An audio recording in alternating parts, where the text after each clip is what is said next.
let's go ahead and get started. I'm glad to see such a great audience today for our next colloquium speaker, Ben Freivogel. Ben's research focuses on areas where quantum gravity may possibly be observably testable, everything from black holes to cosmology to, as he'll talk about today, traversable wormholes. He received his PhD from Stanford University in 2005 with advisor Lenny Susskind, and also TA'd some undergraduate physics courses that some of your faculty members may have been in. And I guess did a decent job because they became your faculty members later, so good job, Ben. And then after being at Stanford, he was a postdoc at UC Berkeley and then at MIT. And since, 2012? You've been at University of Amsterdam. And he is here this week because of the wonderful workshop that we're having for our collaboration on quantum gravity and its observational consequences.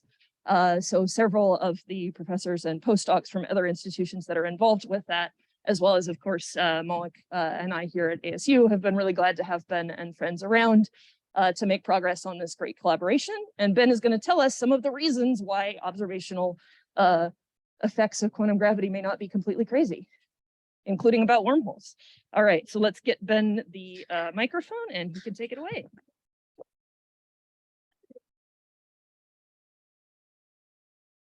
All right, thanks for having me. So yeah, indeed, it was an interesting experience being Cindy's TA, and if some of her students are here, you could ask me about that at the end. I have a couple things that I could mention related to that you might find relevant. So yeah, I'm going to talk about wormholes today. I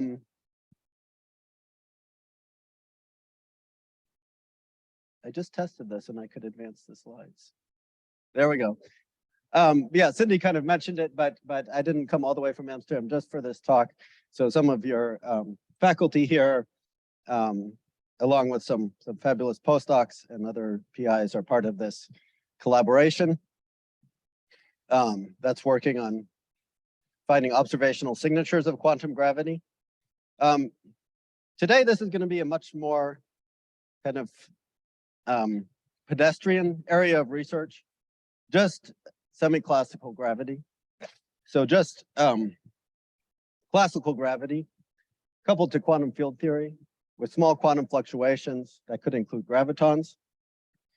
And so the starting point for this type of approximation is you write the Einstein equation, and on the right-hand side of the Einstein equation, you put the expectation value of the stress tensor. Okay, so you could have some quantum fields; those might contribute to the expectation value of the stress tensor.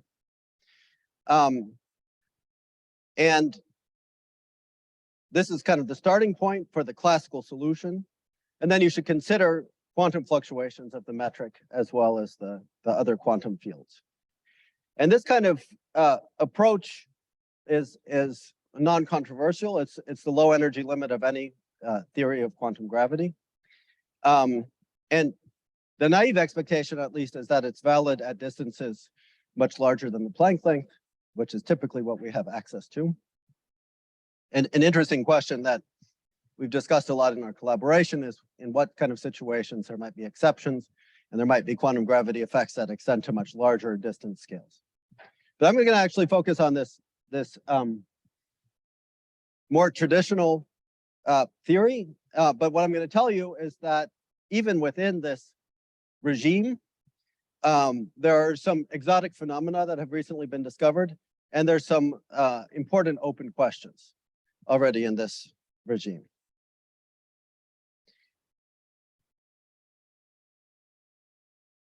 So one type of question that exists is the question of traversable wormholes. Okay, so this is supposed to be a drawing of a traversable wormhole. So what's going on here is space has been flattened into this 2D sheet. And the normal way to try to get to this galaxy over here is to go all the way from where we are, all the way around this long distance over to there. Okay, so from the naive point of view, that galaxy is far away. But what if we could have a traversable wormhole? So something that looks like a black hole from the outside, But once you fall in, there's no singularity, and you just come out the other side. Okay, so maybe you could take this nice green shortcut. Okay, maybe there could be a wormhole connecting us to some distant galaxy. So yeah, let me get some data here. So I would like you to vote. Maybe I gave away my opinion in the title, but I would still like to know who I'm dealing with here. So who thinks that this idea is science? Okay, and who thinks that it's science fiction? All right, good. So what I hope to convince you about is that over just the past decade, in my opinion, wormholes have moved from a science fiction concept to something that is legitimate science. And wormholes are sort of just a nice example of a more general question, which is just what kind of spacetimes are allowed in this kind of semi-classical approximation where the idea of spacetime makes sense.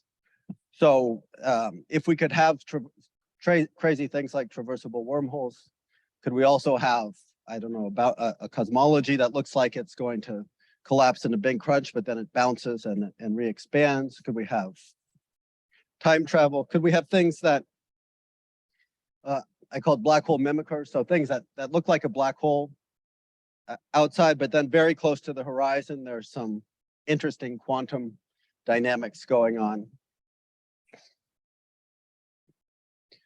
So that's the more general question. And as I already said, so we're going to be in the semi-classical regime where we're at distances longer than the Planck scale. And we want to talk about situations where we have a good classical space-time with some small quantum fluctuations. So this is kind of like the main points that I'm hoping to convince you about. So I want to convince you that small traversable wormholes can exist in the real world. They might be out there. They're supported by some negative energy, which is due to the quantum effects that I'll tell you about. And I'll tell you that in order to understand what sort of other exotic solutions can be out there, then we need some kind of energy condition. So some bounds on the amount of negative energy you can have in quantum field theory. And that's kind of an interesting question, even if you're not so into wormholes and gravity. It's just an interesting question purely in quantum field theory, how negative the energy in a region of space can be. And most importantly, there's many open questions that are exciting possibilities for future research. So yeah, the outline is very simple. I'll first remind you / tell you the classical situation, and then I'll tell you what's different in the semi-classical description where quantum fields are included, and then I'll summarize. I'm a little concerned that I recognize many people in this room actually. So this is supposed to be a talk for non-experts. So if I know you, you will probably be bored for most of the talk. But anyway, I would encourage you to interrupt with, particularly with non-expert questions. I think there should be enough time for a few questions during the talk.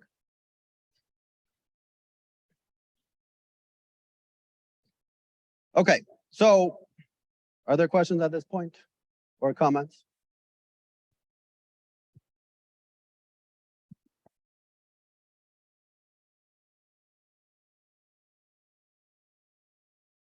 Yes, thanks.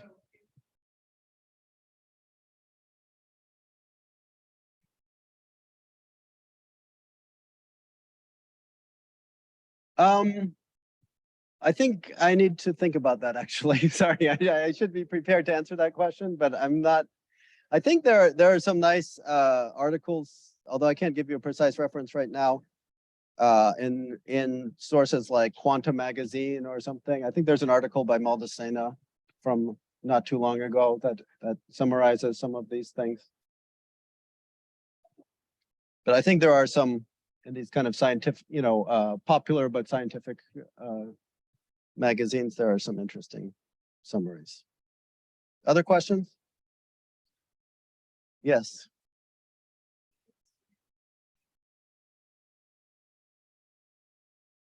I think not, but then just at lunch today, Eric was telling me that he thinks this equation makes no sense. So I think this is the standard approach, but indeed, like one question is, what is the approximation where this is the right equation to solve? And I think that's actually something that needs more work. I think in the applications that I will describe, I do not think that this is controversial, but I think actually we don't fully understand, even at a basic level, what is the regime of validity of this type of approximation. Yes.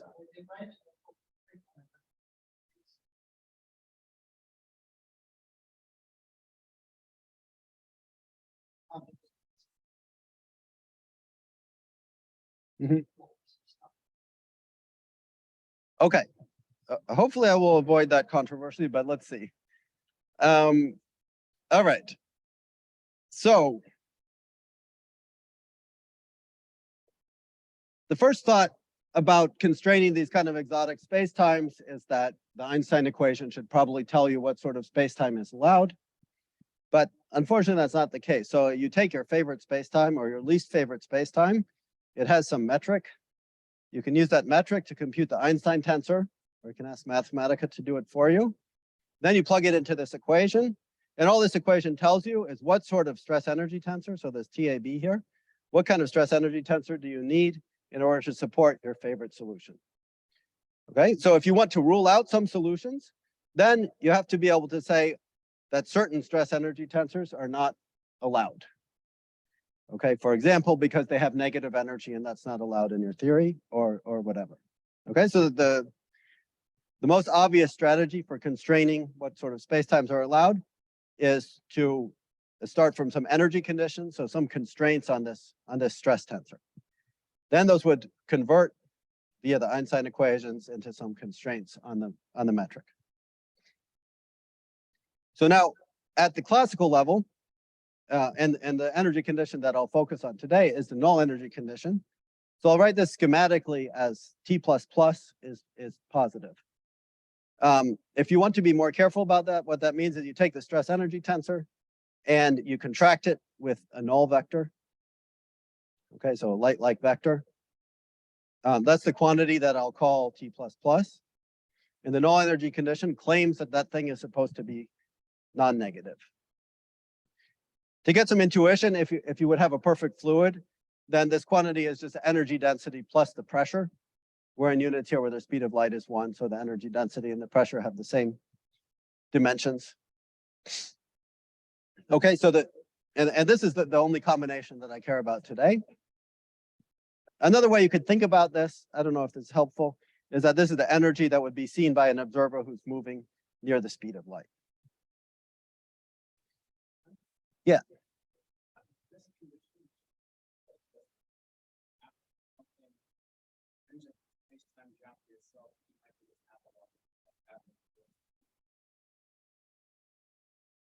Well, at the moment, all I'm saying is if I have some constraints here, then I can check my metric and I can see if when I, if you put it on something with closed time-like curves, then I can see whether that requires a pathological stress tensor. Okay, so it might not be a complete way of ruling out spacetimes, but it will rule out certain things. Well, and I'll describe that a little bit here. There might be other pathological things that are not ruled out by this logic. Yeah, so coming back to this null energy condition, so matter satisfies the non-relativistic matter. There, the pressure is negligible, the energy density is positive. So this combination is positive. If you have radiation, both of these terms are positive. The main one reason that we like this condition is that if you look at vacuum energy, so from a theoretical point of view, vacuum energy could have a positive or negative energy density. It has this funny equation of state where the pressure is the negative of the energy density. And so this sum is 0 and still satisfies the null energy condition. Okay, so basically every sensible classical thing satisfies the null energy condition. And so at the classical level, this is a very good assumption to make. Now, how does this constrain geometry? So it constrains geometry through the Ray-Chuduri equation, which is it follows from the Einstein equation. So it's a way of rewriting the Einstein equations that's particularly helpful for these considerations. And what it basically tells us is that the focusing of light is controlled by this null energy, this T++. So the logic here is that we take a congruence of null geodesics, so just like a group of light rays. We start out with some area. So maybe you start out with the surface of the sphere here, and then you send the light rays in some direction. Okay, so starting from the sphere, you could send the light rays inwards, or you could send them outwards. And you define this expansion theta, which is just the derivative of the area divided by the area. Okay, so if you send the light rays inwards, the area is decreasing, theta is negative. Otherwise, it's positive. And the Ricciarduri equation is telling you about how this expansion changes. Okay, so it's telling you that theta dot is equal to this first term, which is negative as long as you satisfy the null energy condition, and some more negative stuff. Okay, so what this is telling you is if you satisfy the null energy condition, then the expansion is always decreasing. Okay, so sensible matter, what that basically means is it's trying to focus light. Okay, so if you take the same simple example, you start with a sphere. If you send light rays inwards, their expansion is negative. This equation tells you that it's going to keep on staying negative. So there's no matter you could put inside there that will cause those light rays to defocus and start having a bigger area again. On the other hand, if you send the light rays outwards, their expansion is initially positive, and then it could happen that they run into some matter. That causes the expansion to decrease, and you could have some matter that would refocus those and cause them to collapse. Okay, so that's the implication for space-time. And this, I realized I was sort of like pedantic in this thing, but the point is this very simple analysis is enough to rule out these exotic spacetimes. So if we take this traversable wormhole, you can think about these null geodesics that are trying to go through the wormhole here, right? So you can see the cursor, right? So start with this sphere out here. You can see that these null geodesics that are going into the wormhole, their area is decreasing. If you want those things to get out the other side, you can see that they're going to have to defocus, right? Because you can see the area of the sphere is increasing on the other side. So basically, to make this kind of traversable wormhole, you need some weird stuff in there that will defocus light. That violates the null energy condition. Okay, so this very simple consideration tells you that traversable wormholes are not possible at the classical level. Similar argument tells you that bouncing cosmology is not possible. Okay, again, you need some collapsing things, some collapsing spheres to turn into expanding spheres.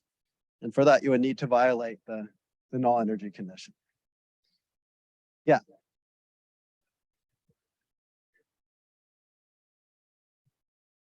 Exactly. Yeah. So imagine, so wormhole is like a black hole, as seen from the outside. So imagine a sphere that surrounds that whole thing and is going inwards, approaching the horizon. So that thing's area is decreasing.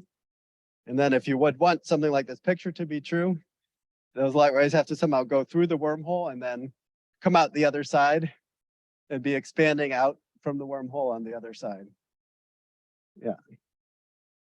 Thanks. Yeah.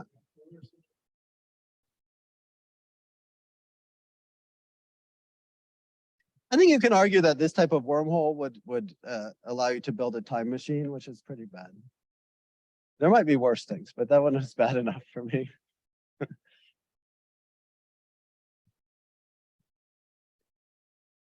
Okay, and one very important result of this theorem is the Penrose singularity theorem, which tells you that if you have a trapped surface, meaning you have some surface where when you send the light rays outwards or inwards, in both directions they start contracting, then you must have a singularity in the future.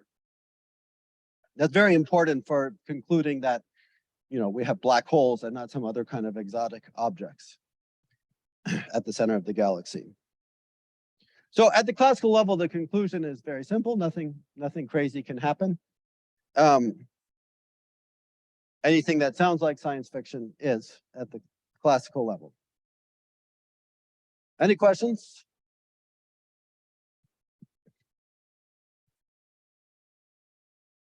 Okay, so now let's add some quantum mechanics. So now we have the classical space-time with some quantum fields. So let's just ask the question, does this null energy still have to be positive? And one example where we saw that this was not the case is in this Casimir effect.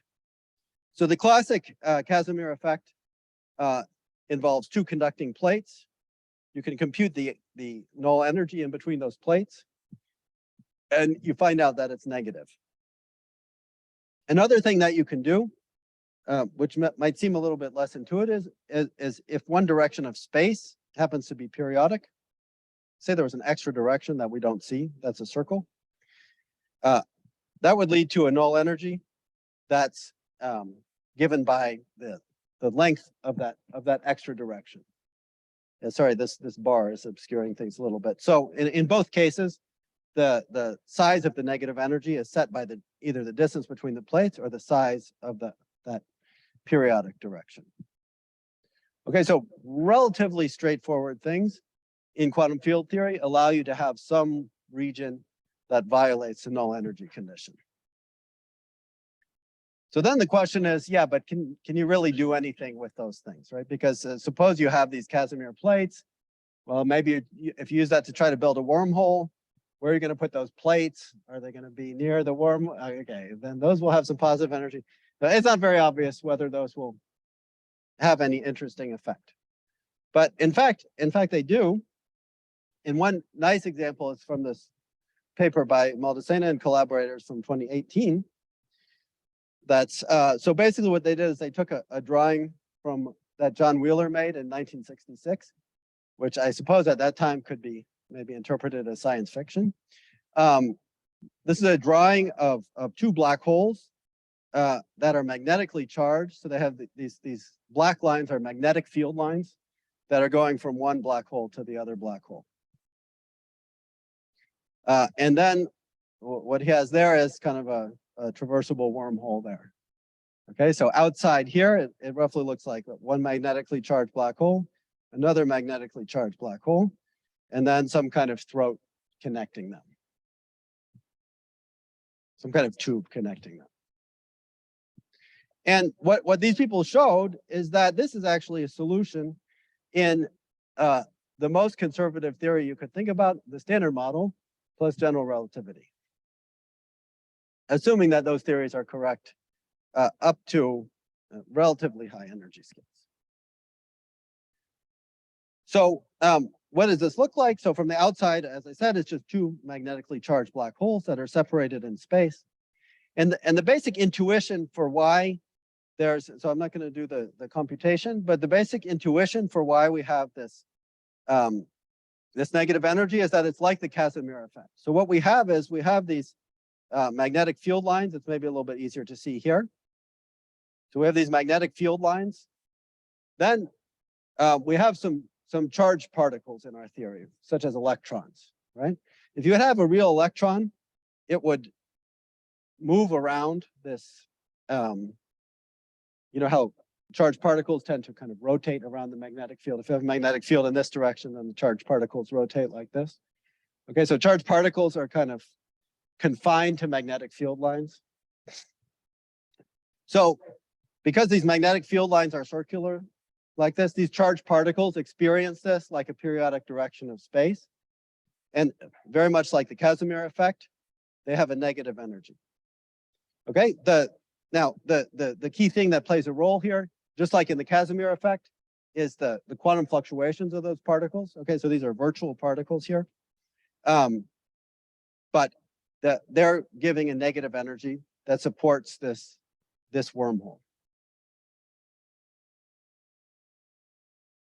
Okay, so basically this region of the wormhole throat is kind of like the region between the Casimir plates. In that region, there's some negative null energy, and that allows the light to defocus a lot if you follow like along something like this red trajectory. Now, one thing that you can see here that's, well, of course, it's not a very precise drawing, but you can see that these mouths of the wormhole don't look like they're very far apart. Okay, and something that I'll come back to is that this wormhole turns out to be not a shortcut, at least not for light. So, okay, this is very interesting that there's a new solution in the Standard Model plus general relativity. It's a little unfortunate for observation because their separation has to be smaller than the Compton wavelength of the electron. So they're probably hard to see with gravitational wave detectors. It's also not very clear whether these would be produced in the history of the universe. Okay, so it's a consistent solution. It's metastable. If it somehow is produced, it can stay there for a while. But it's not clear whether there's an efficient production mechanism. So that depends on some unknown early universe dynamics. So one related thing that I worked on, so if you get depressed about not being able to observe these guys, we constructed some traversable wormholes that are not in flat space. They're in asymptotically anti-de Sitter spacetime, so spacetime with negative cosmological constant. The same physics is at play here. So we have magnetic field, charged particles that produce this negative energy. You might think that I made it harder to observe by putting this in ADS because we don't live in a spacetime with negative cosmological constant. But in fact, you know, the ADS CFT correspondence tells us that gravity in anti-de Sitter spacetime, where this traversable wormhole is living, is equivalent to a conformal field theory.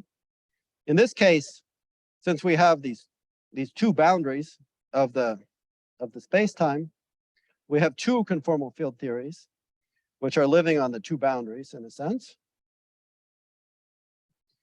And what we showed is that if you take those two CFTs and you couple them by coupling some fermionic operators in each theory, then the ground state of this Hamiltonian is dual to this traversable wormhole. So why would you care about that? The point is that conformal field theories are a little bit easier to deal with in the sense that you could simulate them in a quantum computer. If you have a good enough classical computer, you could try to simulate them there, but that would be difficult.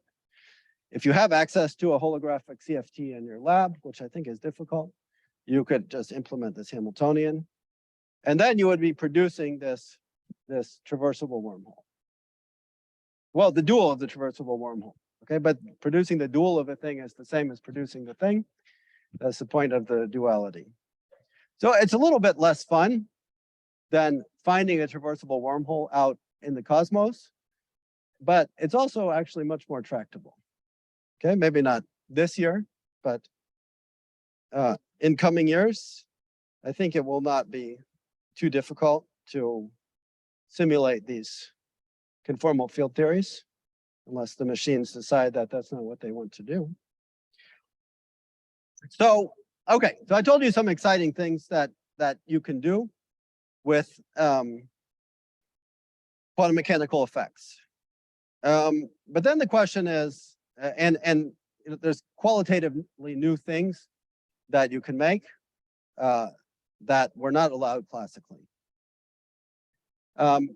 So then the question is, yeah, are there any constraints on this craziness? And you would probably think there should be some kind of constraint because you don't want to be able to make time machines. So the strategy would be, let's try to constrain the amount of negative energy we can have in quantum field theory and use that to constrain the geometry.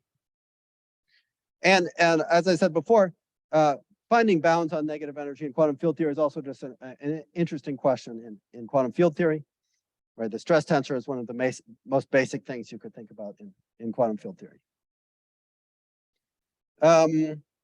Questions? Yes.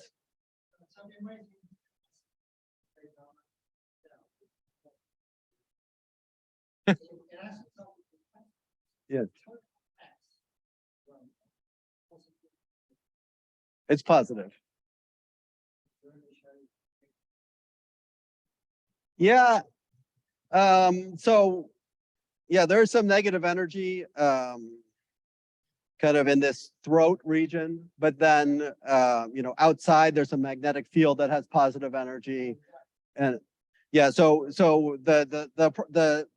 the mass is roughly the sum of the two masses of these black holes, plus some small kind of like minus some small binding energy. That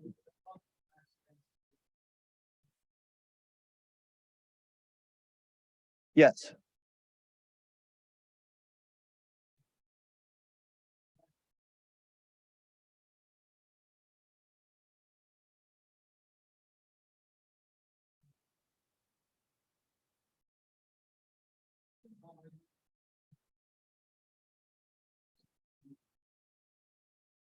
Yeah, it's an okay, that's a good point. Yeah, it's an interesting question, like the behavior of probe particles in here.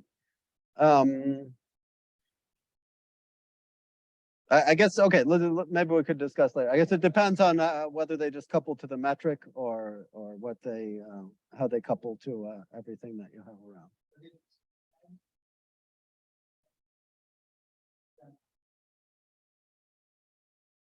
I think people might be offended by that statement. I think that there are ADM type definitions of mass in anti-de Sitter space-time. So I think you could roughly it's the same as I mean, I think the definition is as good and the result is the same, that the total mass is positive. Yeah.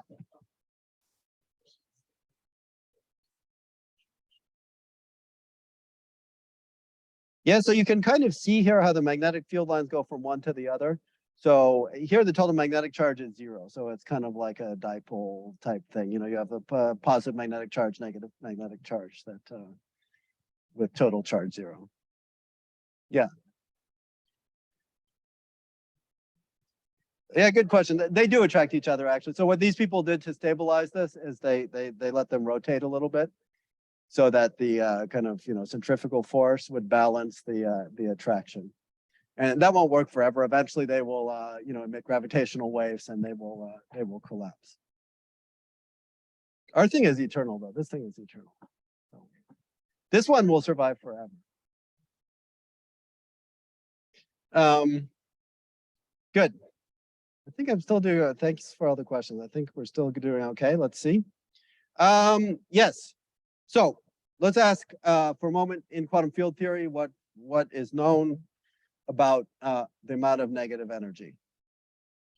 So first of all, if you just look at the stress, the null energy at some point, that can be arbitrarily negative in any quantum field theory. There are states where that expectation value is arbitrarily negative. So we can't have kind of a local bound.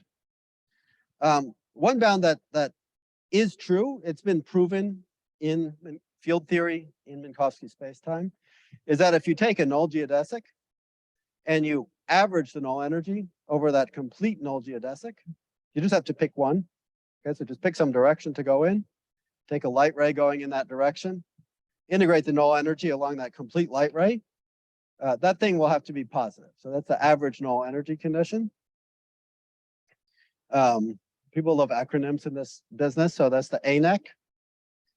And that thing has been proven. We'll use this in a minute. Now that's been proven in Minkowski spacetime. Now we would like to be able to apply to spacetimes with black holes and so on. And unfortunately, this ANEC is not true in general spacetimes. One way to see that is if we come back to this Casimir effect. So you remember I told you that this null energy is negative if you have a periodic direction of space, which is drawn here. But when you have this negative energy, you could consider a light ray that just, so we're drawing time this way, you can consider a light ray that just winds around that periodic direction of space. It just keeps on seeing negative energy forever. Okay, so integrating doesn't help, and that thing is just negative. Okay, so that's if we could try to apply ANEC to this green light ray, and it would be false. So a conjecture that was made is called the achronal ANEC. I'm not actually sure how that's pronounced, which is that basically that we get to apply this average null energy condition, but only along achronal light rays, meaning the fastest light ray. So you see, the thing about this green light ray that winds around is that it winds around, it comes back to the same point. Okay, so these 2 points in space-time could actually be connected by a time-like path, right? You could have just sat there, you would get to that same space-time point. So this green light ray, it comes back to where it started. It's not the fastest way between 2 points. It's not achronal, and we know nothing about the energy along that thing. Okay, so basically there's a restricted class of light rays, which are the fast ones, the achronal ones. And those light rays, we get to apply this average null energy condition. Okay, that's a conjecture, but it's well motivated.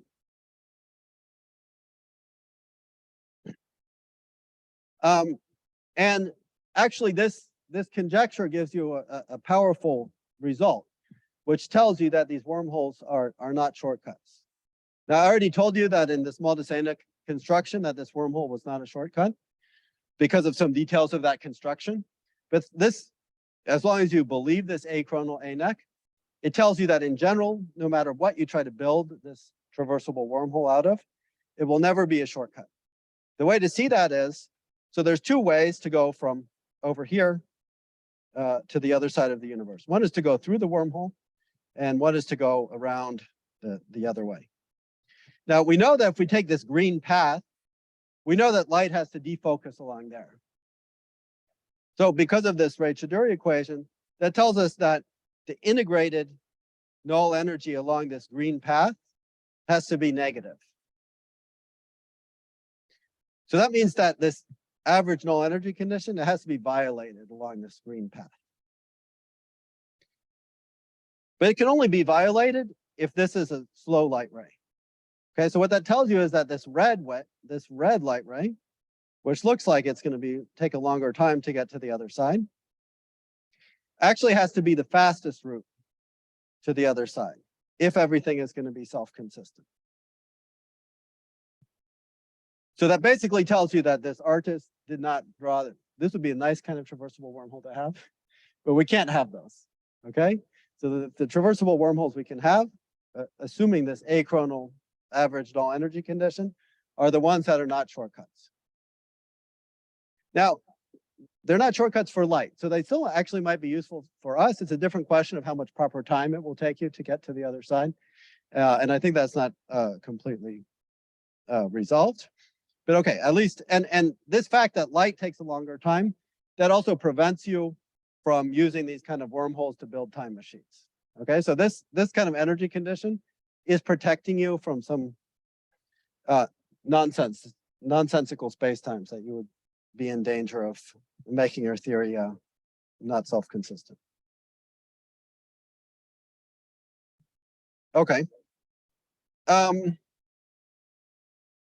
This is just another drawing of the same thing. So it's saying basically that this Wheeler picture is more the right picture. So you can see in this picture, there's 2 ways of getting from one side of space to the other. You can either go through this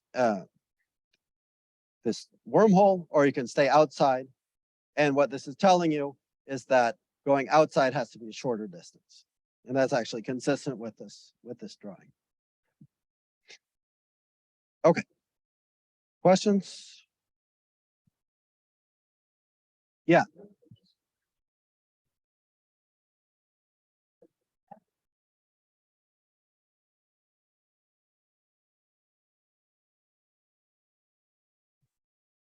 Yeah.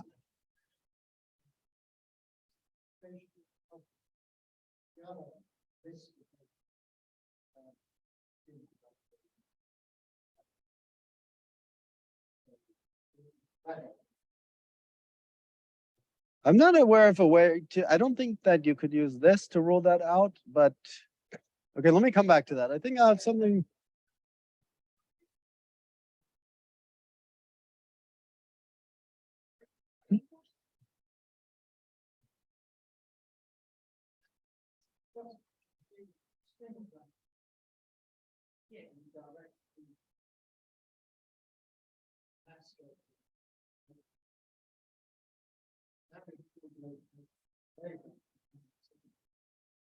Usually,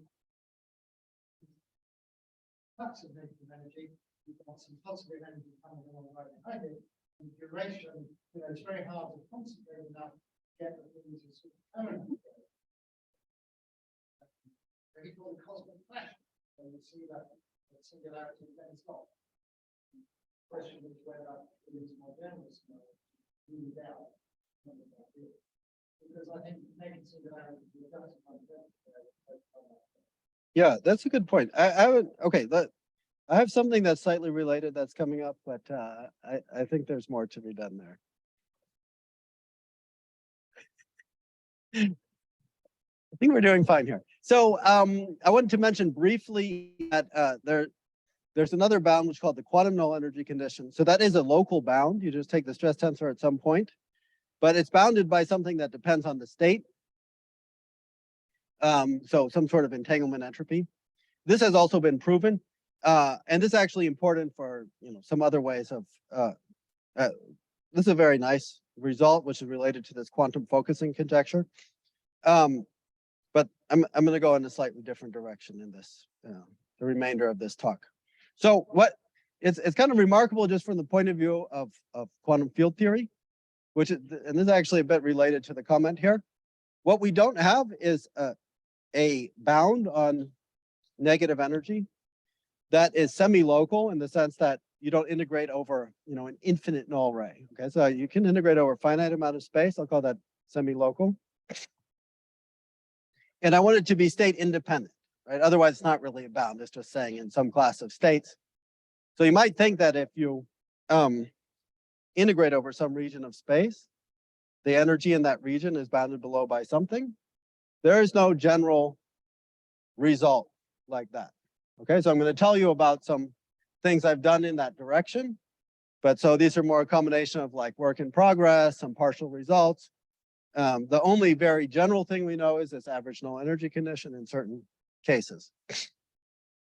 And I think it's kind of remarkable that we don't know more about this.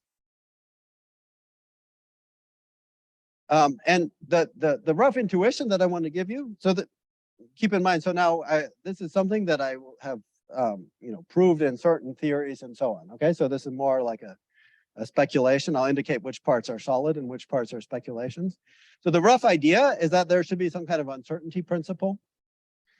And so, in quantum mechanics, you have this energy time uncertainty principle, right? Which roughly says for a short amount of time, the energy can fluctuate. We can discuss how to make that more precise. So let's make kind of a space-time version of that in quantum field theory.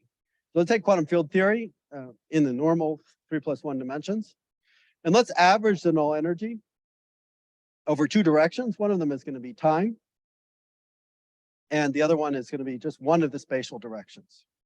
So there's two spatial directions we don't average over. In terms of space-time diagram, we could think about averaging over these two null directions I called x plus and x minus. So the type of uncertainty principle that you might expect is that this average null energy, so now I've averaged it over this region of space, that it's bounded by some constant, and then something that depends on that volume of space.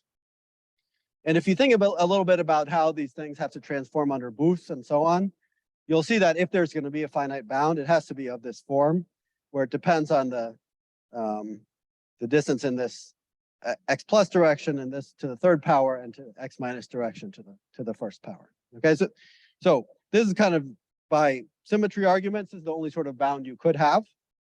But then the question is whether there's really a bound like that or not.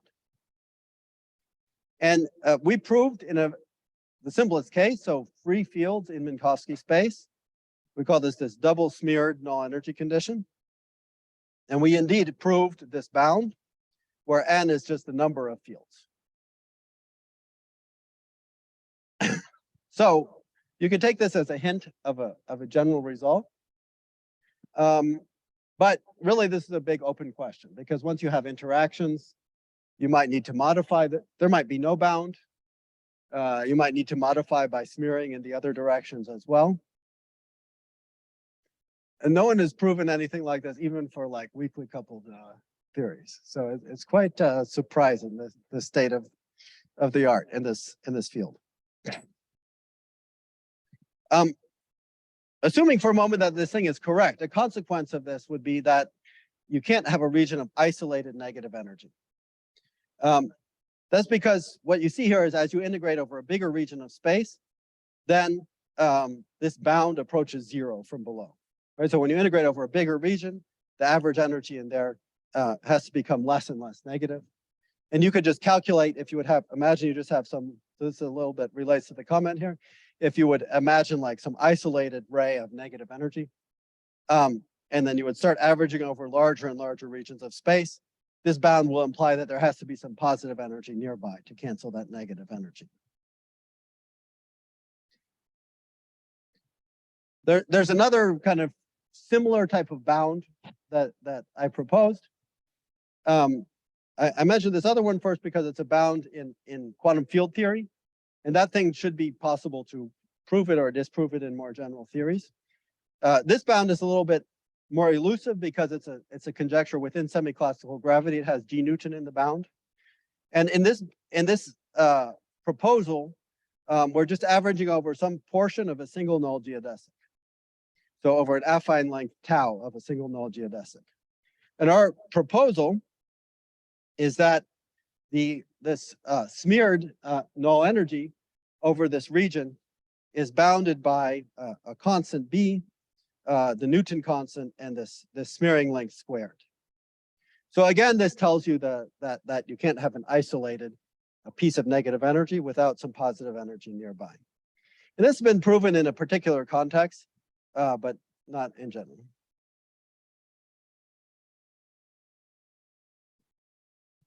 And roughly what this, if you would plug this smeared null energy condition back into the Ray-Chuduri equation, what it tells you is that light can defocus a little bit, but it can't defocus very much. Okay, so the change in the area divided by the area has to be smaller than some order 1 number. And of course, you know, at least the way I motivated this thing was that the reason we want these energy conditions is that we want to use them to prove singularity theorems. So if you assume this smeared null energy condition, basically you can derive kind of a weakened version of the Penrose theorem, right? So the Penrose theorem said that trapped surfaces lead to singularities. That assumed a null energy condition, which is not true. So now we have a weaker version, a weaker energy condition, and you can prove basically a weakened version of that theorem, which tells you that if you have a sufficiently trapped surface, so a surface that's whose area is decreasing in both directions more than some certain amount, then that will imply that there's a singularity.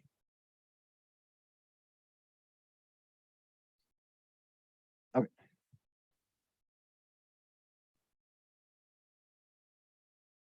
All right. So let's summarize. So classically, well, we had this question, what spacetimes are allowed? That question was not answered by GR. But classically, we had a very persuasive answer to that question, which is that we have this null energy condition. This null energy condition tells us that matter focuses light, and it forbids all kind of exotic solutions. Then, sorry, at the quantum mechanical level, the situation is much more unclear. So negative null energy is certainly allowed locally. A conjecture that may be true is this achronal average null energy condition, which is enough to rule out certain problematic solutions. But certainly some exotic things are allowed. So traversable wormholes are allowed in the standard model. Using ADS-CFT, we could study these traversable wormholes on quantum computers. And I listed a couple of proposals for bounds on the negative energy. First, just in quantum field theory, we had this double smeared null energy condition. So this is a bound that doesn't have any Newton constant in there, and should be well defined in quantum field theory. And this smeared null energy condition, which involves the Newton constant and is a proposal about what can happen in semi-classical gravity. So in general, this question is still wide open. We've seen that some exotic solutions are certainly allowed, and some of them are probably forbidden. But there's many things we don't know. I mean, we don't know whether large traversable wormholes are possible. And we don't know what kind of new exotic spacetimes might be possible. And the most obvious way to try to constrain these things are to look for some semi-local bounds on negative energy in quantum field theory. I suspect there's many more rules that are out there that are remaining to be found. And I think that's an exciting area for the future. Thanks.